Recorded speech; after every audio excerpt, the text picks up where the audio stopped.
How's it going, everyone? Hope you're all keeping well, and welcome back to a new RTA League Racing video. And this one is for round 4 of the Formula V Championship. If you missed my previous video, which was for round 2, you can get it here in the top right hand corner. But round 3 at Donington Park, I wasn't able to race. I missed it for a number of reasons, so yeah, missed out on that one. Donington, a track that I haven't raced at in RTA, despite how often it comes up on the calendar. I just always seem to be busy or have something else that takes priority over racing when it comes up on the schedule. But after that round, you can see the standings here. We've moved rapidly down the championship standings after round 1 being in 4th place, now down in 18th. And you can see there 60 points after the 2 penalties I got in Brands Hatch, so minus 30 points there, which definitely doesn't help the standings or where I would be in the standings. But I think without those, I would only be a couple of places higher, still not in the top 10 where I would really like to finish come the end of this season. But we'll have to wait and see if my performance gets back up to the level of Silverstone, or if they're going to stay around where I was in Brands Hatch, which is probably more around where I've been throughout my RTA racing. But it is what it is. We'll have to see how we get on and try and improve, and that all starts again here at Oulton Park for round 4. Again, another track which haven't really raced a whole lot in, probably haven't really raced at since I was in rookies on iRacing back in the MX5 days. So a track that kind of had to learn once again, and again, just like in Brands Hatch, you can see the weather here, expecting some rain throughout this evening's races. So the weather wasn't my friend in Brands. Hopefully it can be a bit kinder to me here tonight, but really just want to try and keep it clean and not have any incidents, because I'm still one incident away from receiving a round ban in RTA. So just have to try and not be at fault for anything here this evening, and then those 2 incidents will drop off my record and be back to a clean slate, and hopefully not have to worry about getting into incidents for getting a race ban. At least still don't want to get into them for one, ruining other people's races and getting the minus points on the standings. But can't really worry about those things, because if you think about them, then you're going to find yourself in those incidents. So with all that said, anyway, let's just get into qualifying here for round 4 at Oulton Park. So as we can see here now, like I mentioned, very wet for qualifying, and that obviously means a few people having a couple of issues there at the final corner, and then going down to turn 3 at the start of the very next lap, joining them and having a few issues of my own, just dipping a wheel onto the grass I think there, and then again later on in the session just running a bit wide with the lack of grip, and then going off the track a bit too far, getting off track and then validating my lap on that occasion. And this was pretty much the story for my entire qualifying session, just mistake after mistake, not really able to get into a rhythm around here, even though in practice the day before and the hour leading up to this I felt like I was getting somewhat familiar and comfortable with these conditions at this track. But in qualifying then wasn't able to replicate that, and come the end of the session then what that meant was I didn't get a proper lap in. Fastest was a 2:19.2 down in 24th place, so definitely not representative there, and a long way off the pole position of Jordan Kelly, who just pipped championship leader Dylan McClemens to pole position by just under half a tenth of a second, so very close up there at the top. Sean McClemens then rounded out the top 3, but from down in 24th place, going to be a tricky race one here in damp conditions, so have to see what it can do. Position 30. So as the lights go out for race 1 here at Oulton Park, my starts this season have been very good, I think, especially compared to some of the other drivers in this championship. But on this occasion, not the best one. Campto there in the green and white car managed to get the jump on us. He had a really good start. So not sure if it's the wet conditions are starting going uphill from so far back down the grid, but we only lost the 1 position, and hopefully we can make a few more up throughout this race. But into turn 3, Paul crashes into the side. It was no really other way of explaining that.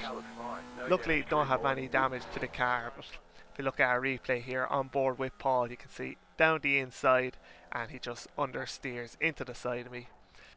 Fairly similar to the crash I had in Brands Hatch that I got a penalty for, just understeering, maybe a bit of aquaplaning in the damp conditions. But Paul didn't get a penalty for that because I wasn't able to report it, so have to just move along, and him getting a penalty or not wouldn't change the fact of the time and the positions I've lost in this race. Speaking of positions, again another two there, Finlay Melvin and Niall Leahy coming together on the exit of turn 1, and we managed to get past the two of them. Finlay did look like he was fairly high up in the air, but he managed to keep going and is right behind us now. It doesn't seem like too much damage, and heading into the hairpin. You can see how frustrated I am with that mistake there, just braking a little bit too late, locking up the front tyres and going straight on into the barrier. I can see there the way the wheel is, the damage I had to the suspension, so had to come into the pits to get that repaired, and that was pretty much it for the rest of my race then. Coming across the line after 5 laps, we finish in P21.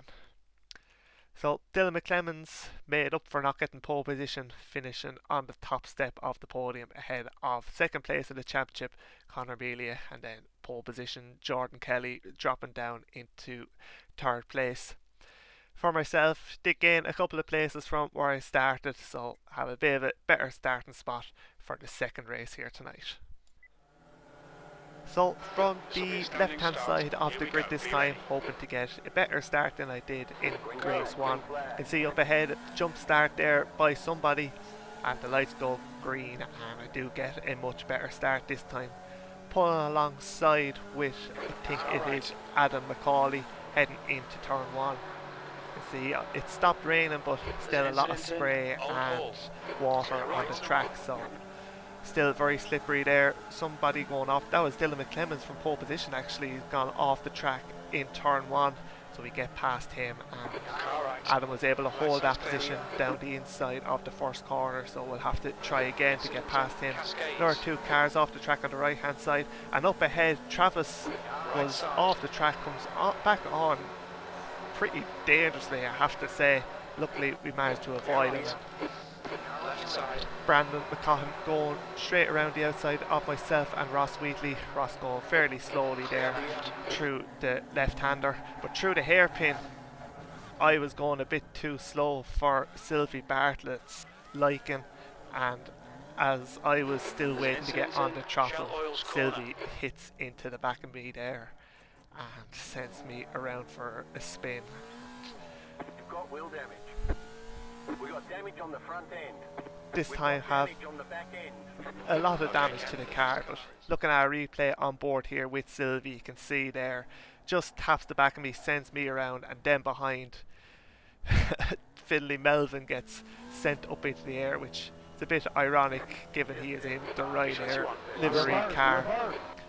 But yeah, after that pretty much I didn't go back for repairs, but nothing else happened in the race until the very last lap, when coming down from turn 1 into turn 2, Ryan Evan Johnson, after having a collision, comes back onto the track even more dangerously than Travis did on lap 1, and I ended up going off the track just from shock of trying to avoid him there. And later on that lap then, Jamal coming back onto the track having an issue as well, so gained another position there. All the positions I gained in this race were from other people having their own accidents, and in the end we come across the line to finish in P20. 18th, that's it.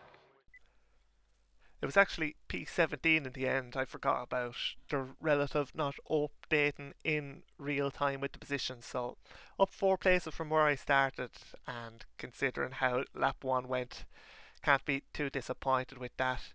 You can see there the exclamation point beside Sylvie's name. He did get a penalty for that collision on lap 1.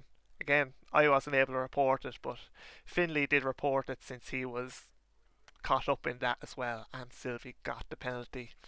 As for Ryan coming back onto the track on the last lap, I feel like that definitely would have been a penalty as well, and would have reported it if I was going to be able to stick around. So two people kind of getting away with it here in Oulton Park so far, with having incidents with myself, but have to move along. The thing with Ryan didn't really affect me too much. We're going to try and have to get at least one good result here at Oulton Park in the third and final race. So for the third and final time here in round 4, the lights go green and we get going once again. Again, not the greatest start, probably not as bad as race 1, but not as good as race 2, as it's definitely a lot wetter than it was at the end of the second race here to start the third race. We go around the outside of turn 1 and there's a big incident on the inside with the wet track. Obviously you want to take the race in line, go around the outside and avoid the puddles closer to the apex, and it worked out very well for us there. Up ahead on the exit of turn 3, two cars coming together there. I'm not sure who that was, so another 2 positions gained, and now we are side by side with Ross Wheatley heading up into turn 4. Ross backs out of that one and we managed to get the move done before we start braking for the hairpin of turn 5. Again, just like turn 1, taking the outside line, avoiding the water on the inside and focusing on getting a good exit as we head down the main straight. As you've noticed, we're not taking the chicane there on the left hand side here this evening in RTA, but what we are doing is we're going side by side with Ryan Kuhn heading down into the Hislop chicane. Ryan with the inside line does manage to brake around the same time as us, so have to concede that position, but through the second part it all kind of checks up a bit and we do tap the rear end of Ryan. I think he might have hit somebody ahead of him as well, Dermot Toomey, but luckily nobody ends up spinning out or anything there, and we all stay in the fight for what must be now top 12 or top 10 position with all the incidents that happened on this opening lap. Up ahead, Ryan going down the inside of Dermot through the double, well it's kind of a double right-hander, but it's really just the one turn of Druids, and now heading into turn 16, the last real corner of the track. I was trying to take it nice and easy to try and maybe get a switchback move. Ended up locking up the brakes a bit, so didn't have the best run, but Dermot had an even worse run going a bit wide, and we managed to get the position on him. So, first clean opening lap I've had here at Oulton Park, which is nice, and we find ourselves in 10th place already, so up 7 places in this first lap. And now we're trying to set up to have a move on Ryan as well. Had a run on him down the hill into turn 3, but I knew that gap was always going to close, so I didn't want to try and put my car on the inside there, and I didn't really fancy trying to make a move in turn 3 anyway, so just back that over for now to try and get past him a bit later. And that bit later on lap 2 he didn't have the greatest run through that chicane, but wasn't able to get the switch back, and on the exit here we get a really nice run. Both of us have a bit of a slide. I had a bit of a better run, then Ryan has the inside line, so not able to do anything there, have to slot back into the slipstream and try and have a move later on the run to the last corner. Did have a bit of a run but decided to back out of it again, try and take it nice and easy and maybe get a bit of a switchback move, and that is exactly what we are going to do. Keeping it nicely on the track, taking the wider line, we get a much better run onto the start finish straight. Crossing the line side by side, neck and neck with Ryan in the Ayrton Senna helmet and into turn 1. Braking late to try and go around the outside, but braking a bit too late, tried to carry too much speed and just understeering off the track there, unfortunately. Losing that position to Ryan, and another one then to Dermot Toomey, who got back past. But didn't take long until we were caught back up to this little group again later on in lap 3. They were all fighting into that chicane section, some of them going off the track. I'm not sure who was where, but we managed to close the gap up again. Travis also catching up and closing the gap. And Clear right. I think he had an issue earlier on in the race, and he's very fast, so I kind of knew that and decided not to fight it once he was putting his nose alongside. Just letting him go, maybe he can try and fight the guys ahead, slow them down, and give me an opportunity to get past them as well. Clear right. Ryan Kuhn gave me a golden opportunity to try and get past there. It looked like he was serving a slowdown or something, but locked up the brakes, went off the track, and he managed to keep that place and create a pretty big gap to the cars ahead then because of that mistake. Then make another mistake into the chicane, just locking the rears, trying to brake a bit too late. Might have pushed a wheel on the grass, not 100% sure, can't really remember. But because of that, cut across the chicane, got a slowdown penalty, and I was hoping from me just driving my normal speed, which is fairly slow, it would get rid of itself, but unfortunately it didn't. Had to slam on the brakes. That allowed David Bartlett, who is now right ahead of us, to get past. So we're going to have to try and get past him again. You saw there a clip of Sean McClemmons going slowly, so we managed to get past him as well a lap before this, as David Bartlett does pretty much exactly what I did just a lap or so ago, locking the rears into the chicane and having to cut across the runoff area, which allows me to go back past through.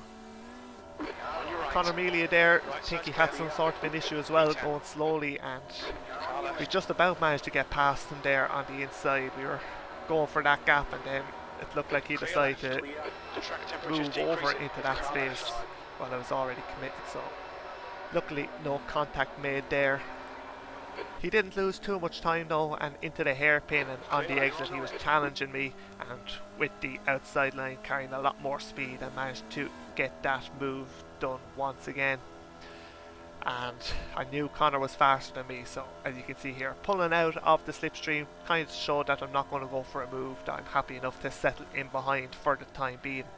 But heading into the braking zone, just getting a bit caught out by the closing speed there, and then ended up locking my brakes and have to cut across the runoff area once again, this time going a lot slower, so the slowdown isn't going to have as big an effect with having to slam on the brakes again. But very close to contact there with Conor. Have to remember that one incident here this evening would lead to a race ban for the next round. And a replay here looking back from Conor's car, you can see just how close it was, and yeah, very lucky there to not run into the back of Conor. And we did lose a couple of places because of that. Now heading on to the final lap, going to try and make one of those back on David Bartlett. Alongside heading into the first corner, the inside line isn't really where you want to be, and I knew I was going to understeer aquaplane here, so I had to reduce my speed a lot, and you can see I kind of knew at this stage that that mistake was probably after ruining my opportunity of getting past Dave. Managed to catch up pretty quickly even by the hairpin, and up ahead Conor Melia coming back onto the track right on the racing line after going off. I would almost say that that's even worse than what Ryan did in race 2. Kind of helps me out a bit because I was able to get a run on David then. Now we are a little bit ahead heading into the braking zone of the chicane, and with the inside line we're able to get that move done. But definitely wasn't expecting that kind of a rejoin by somebody like Conor, and even if he hadn't done that, I would have gained a place on him. There was no guarantee I would have got on David. Could have meant that I lost out on a position in this race because of that rejoin. So again, another driver lucky that I wasn't able to report. But in the end, we come across the line, finish race 3 in 12th place, and best result here this evening. Definitely could have been a lot better in this one, but have to take what I can get, especially in these conditions that I'm not overly confident or feel very fast in. But it's nice to have just a relatively clean race to finish off this round here in Oulton Park. And what that means for the standings is that Dylan McClemmons still leads the championship once again, extending his lead at the front over Conor Melia. Sean McCalman's remaining in that top 3 position, and for myself moving up 4 places up into 14th. So slowly trying to work my way back up after that horrible round in Brands Hatch, and even without those penalties, I think I'd still only be 4, maybe 5 places higher than I am. So definitely not the end of the world, but they definitely hurting me in the standings, and hopefully we can continue this upward trajectory for the remainder of the season. But for this one, that is it from Oulton Park. Hope you did enjoy. If you did, make sure to leave a like and subscribe so you don't miss the rest of this season. But until then, thanks for watching and see you then.